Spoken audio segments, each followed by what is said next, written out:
शिवसेना ठाकरे गटातून शिवसेना शिंदे गटामध्ये प्रवेश केलेल्या बाळासाहेब बोराटे यांनी शिवसेना ठाकरे पक्षाचे नेते खासदार संजय राऊत यांच्यावर नगर शहराची उमेदवारी विकण्याचा गंभीर आरोप केला आहे। यावर आता शिवसेना ठाकरे पक्षाचे शहर प्रमुख किरण काळे यांनी जोरदार पलटवार केला असून शिवसेना आणि खासदार संजय राऊतांना विकत घेणारा माईक हलाल या देशात अजून पैदा व्हायचा आहे। बोराटे यांची ही वक्तव्य राजकीय नैराश्यातून केलेली गेलेली असावीत असं म्हणत काळे यांनी जोरदार हल्लाबोल चढवलाय। बाळासाहेब बोराटे हे महानगरपालिकेतील ज्येष्ठ सदस्य आहेत आणि आमचे मित्रही आहेत।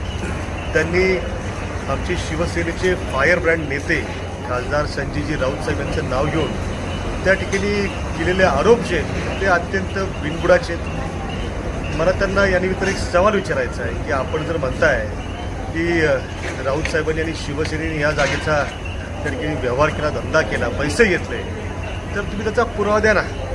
जर अशी गोष्ट घडली असेल तर ती कुठल्या दिवशी घडली, कुठल्या शहरात घडली, कुठल्या हॉटेलला घडली, हा व्यवहार कुणाकुणामध्ये झाला, कुणी कुणाला पैसे दिले, या सगळ्या बाबतीतचे पुरावे जे आहेत ते त्यांनी समोर आणावेत, मीडियाच्या समोर आणावेत। जर ते आणू शकले तर ते सांगतील ती पैज भरायला आम्ही तयार आहोत। मात्र मला एक सांगायचं आहे की त्यांची ही वक्तव्य ही राजकीय नैराश्यापोटी त्यांनी केलेली वक्तव्य।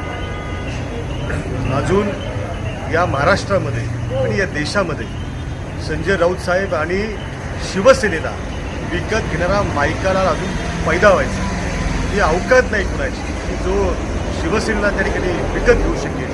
त्यामुळे अशा पद्धतीनं आरोप करून सवंग लोकप्रियता मिळवणं आणि आपण पक्ष बदलाच्या बाबतीमध्ये सत्तेच्या बाजूला जाण्याचा जो निर्णय घेतला आहे, तर लढणारी लोक कधी सत्तेच्या वळचणीला जात नाहीत, ते त्या ठिकाणी संघर्ष पत्करत असतात। आम्ही सगळेजण आधी संघर्ष करत होतो, आताही संघर्ष करतोय।